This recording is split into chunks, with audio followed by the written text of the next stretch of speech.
Alright, I'm back and I'm better. As you can see, the consistency streak has started very strong on the channel, but we're gonna get better, step by step, brick by brick type shit. But getting to the card, I think it seems pretty solid. I see people giving it like 5, 6s out of 10s kind of range, but I think it's a solid 7. Emmett versus Vallejos should be entertaining, but it's most likely gonna be Emmett getting beat up. On the prelims, Elijah Smith is here. I like him as a prospect. Petrino versus Asplund should be a good fight. Oralby should beat the fuck out of Chris Curtis. That should be entertaining. Charles Johnson is making a quick return to open the main card versus Bruno Silva, which should be fun. Omar Sy is getting a step up in competition versus Ion Kutalaba. Marwan Rahiki is coming off a crazy performance on the Contender Series, which, to be fair, is everybody on the Contender Series right now, but that should be a fun fight. Jose Delgado's looking to bounce back versus Philly. And, we got a women's fight in the co-main spot, but I actually do think it has some potential to be a good women's fight. Amanda Lemos has a 73% finish rate in her wins. Jillian Robertson is a really good submission artist, and she has a 75% finish rate in her wins. So there's a good chance for a finish in that. So crossing the fingers for that. And then, to wrap it up, Emmett Vallejos. It could be a fun back and forth, or it could be Vallejos sleeping the fuck out of 41-year-old Josh Emmett, who I kind of feel like has one foot out the door already, but we will see. Okay, to start the card, we got a women's strawweight fight. It's Pereira Rodriguez versus Sam Hughes, and it's actually a rematch. Pereira Rodriguez won the first fight, and it was competitive, but she outstruck her on the feet, outstruck her in the clinch, took her down 5 times. Both have shown good improvement since that fight, and both are on good runs. Sam Hughes is probably on the better run, honestly. She's gone 4-1 in her last 5, but I have Rodriguez going to get done again by a unanimous decision. Second fight on the card, we got Hetcher Souza versus Luan Lacerda, and I'm a big fan of Hetcher Souza. He's got great power with his hooks and his straights. He stalks in and shoots in great with his takedowns. He's just constant pressure, heavy hands, and in his Contender Series fight, he showed very good wrestling as well. He has good ground and pound and throws up a lot of submissions while grappling. It's not like boring wrestling. And Luan Lacerda is an aggressive fighter who throws a lot of heavy shit at you on the feet. He's always looking for submissions. He's coming off his first UFC win, which was a submission. It was by armbar after losing his first 2 fights. But I have Souza winning a dominant decision, probably 30-27. Next fight, we got Beatrice Mosqueda versus Montserrat Rendon. She's just a scrappy pressure fighter. She's got a decent ground game, but that's about it. She's a decision fighter. She's gone 7-0, but with 7 decisions. Mosqueda is a 10-time IBJJF world champion. She's a 4th degree black belt. To be fair, her striking is still developing and definitely a little raw, but I still see her getting this one done pretty easily. The submission and grappling game is just too top tier. Like it's gonna show pretty early, I think.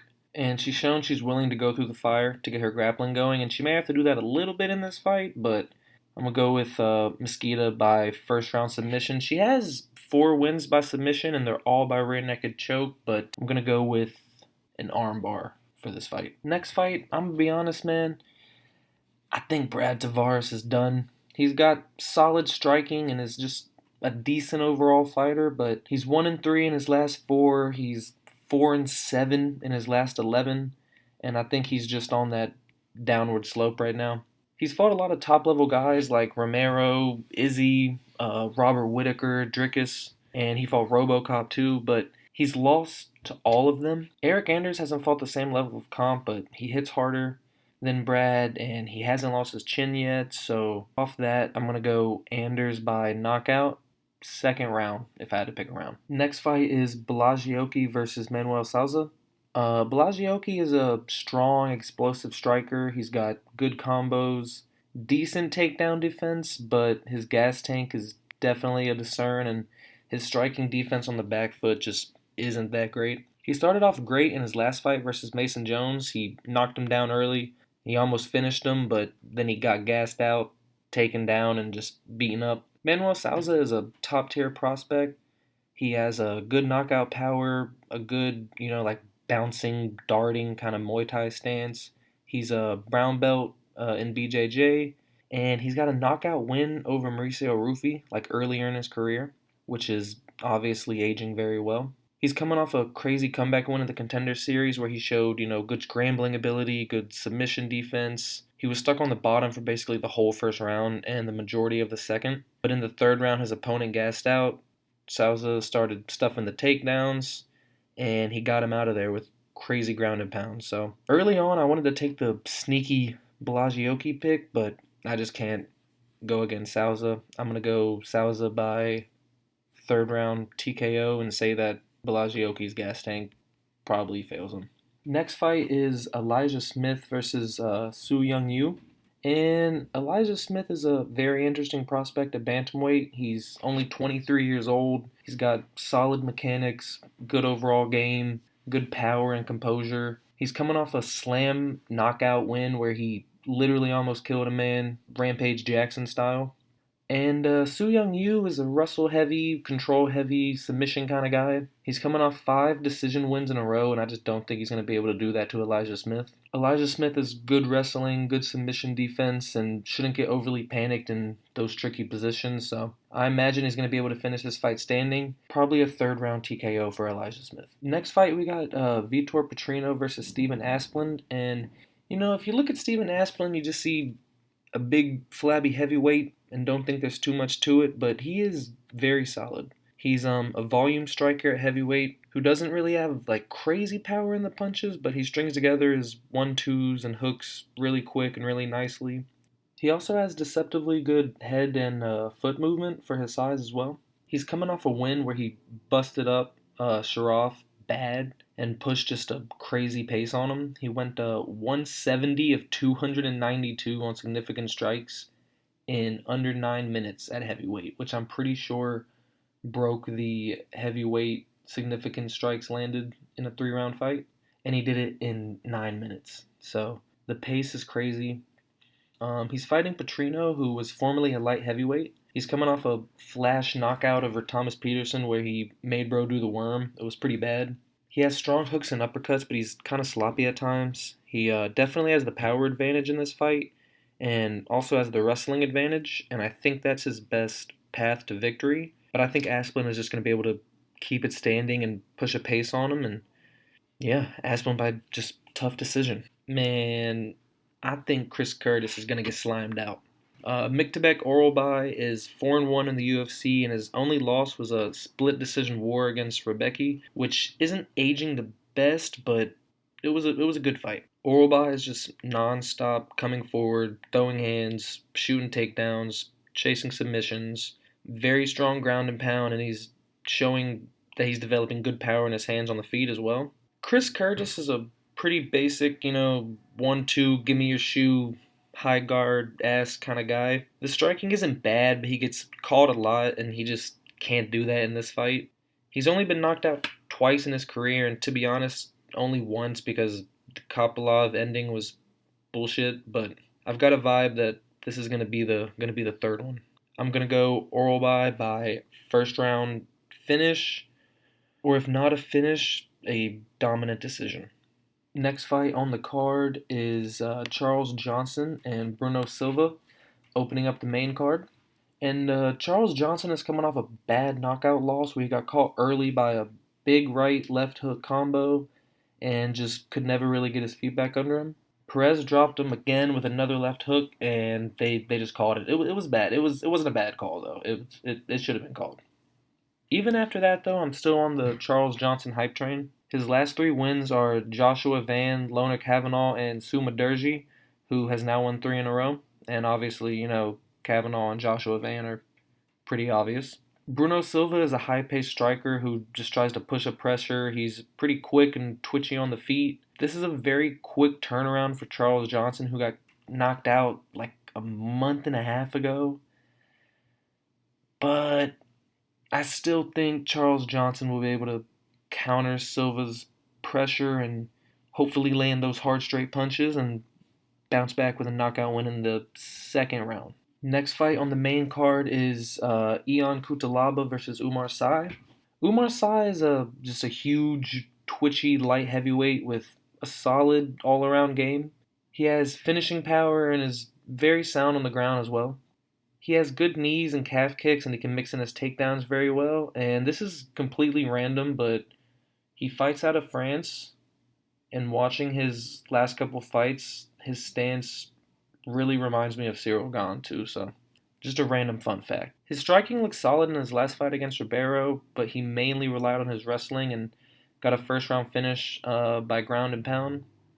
He snuck in some of those classic France, back of the head shots. Shout out Gon, shout out Imavov. But a good finish nonetheless. Ion Kutalaba's kind of turning into one of those classic UFC vets. He's 8-10-1 in the UFC. He was on a 3-1 stretch, and he got a sub over Ibo Aslan before losing a split decision against Modestas Bukauskas in his most recent fight, which was almost a year ago and was pretty controversial. Eon's a bit of, a marauder. He just throws the big heavy hooks. He got a good ground game and is pretty good in the clinch as well. He normally starts out pretty aggressive but can slow down as the fight goes along. I was honestly thinking I was going to pick Umar Sy and say that he was going to right his wrongs from the Menafield fight. But I got a sneaky feeling Eon's going to pull out the crafty vet decision, by stuffing some takedowns, which he's pretty good at. I think he has like a 70% takedown defense or something like that. And he's going to throw the bigger, meatier punches and push Umar Sy backwards, I think. So I'm going to go Kutalaba by decision. Next fight is Marwan Rahiki versus Harry Hardwick. Rahiki's coming off one of those crazy knockout on the Contender Series, which is basically a meme at this point, but it was a crazy knockout where he got dropped bad, almost got choked out, but then he dropped his opponent, got dropped bad again. They go into the second round, he ups the pressure, finishes the guys with knees, elbows, uppercuts. It was a crazy fight. Rahiki is very fun to watch. He's pretty lanky and pretty long for the division, and he fights like that as well. He throws a lot of kicks, front kicks, head kicks, leg kicks, and he throws his punches pretty long too. He uses his length very well, but his footwork is kind of lacking, and he keeps his chin up and his hands down way too much. He gets hit a lot, which we saw in the Contender Series fight. His chin held up in that fight, and I don't see Harry Hardwick being the guy to crack it. To be honest, Hardwick just doesn't really have anything in his arsenal that I think can damage Rahiki. He's a solid overall fighter, but power's not really there. He isn't that fast, and isn't a big submission threat either. Hardwick is also the guy who got finished by leg kicks in his debut, if y'all remember that. It was on a couple days' notice and up a weight class, but that's obviously still not a good look at all. And yeah, I think Rahiki's going to get a highlight finish within the first 2 rounds. Next fight is Andre Fili versus Jose Delgado, which should be, one of those fun, scrappy fights. I think Andre Fili, his fights are pretty much always entertaining, whether he wins or loses. He's quick, uses a lot of movement, has good counters, a good jab, and he's just a solid overall fighter. I honestly think he's even underrated on the ground, and he used that in the third round of his last fight versus Christian Rodriguez, which I thought he won 30-27, honestly. Delgado is similar in the fact that he uses a lot of kicks and a lot of movement mixed in with his feints. He uses knees and elbows a lot more, though, and he brings a lot more power and is a lot more wild with his striking. His last fight against Nathaniel Wood was a war where, he got kind of a little bit fraud checked, but he didn't look bad, and Nathaniel Wood is 6-1 in his last 7 now, so I'm not really looking at that as a bad loss. I think there's a very good chance Delgado finishes Fili, and I want to pick Fili to win, the crafty 29-28 vet decision, but I don't think he's going to be able to contain Delgado's just aggressive pressure, constant pressure. And I think Delgado will be more polished coming into this fight after his loss to Nathaniel Wood, so I'm going to go Delgado third round finish. All right, man. In the co-main, we got a banger. A true classic for all the fans. A generational matchup. Lemos versus Robertson. Voices in the air type fight right here, okay? But nah, being for real, to make things short and sweet with this one, I think Jillian gets it done. Lemos has good power in her hands. She throws hard leg kicks, can do some good damage in the clinch, but in her last fight against Tatiana Suarez, the first 2 rounds she got taken down and controlled bad, and that's Jillian Robertson's game. She'll throw some leg kicks, the crafty 1-2, maybe some feints, and then shoot for the takedown. On the ground, her top control is great. She stays active. She'll throw some solid elbows, always chasing the submissions, and overall, she just makes it hard to deal with her. She's coming off a round 2 finish over Marina Rodriguez, where she just took her down, beat her up, and that makes it hard to trust Lemos when that literally just happened to her in her last fight. So I got Jillian Robertson by a Russell Fuck decision, Holloway Oliveira style. And to end the fight night, we got Josh Emmett versus Kevin Vallejos. Like I said in the intro, I think Emmett is on his way out, man. He still has power, but at this point in his career, he pretty much just has that overhand right. If it connects, it's a problem, but each fight it's landing less and less, and he's lost a lot of his quickness to be able to get in and out of the pocket and land it effectively. And Kevin Vallejos is a problem. He's got great hands, quick explosive combos. He pushes people back against the fence very well.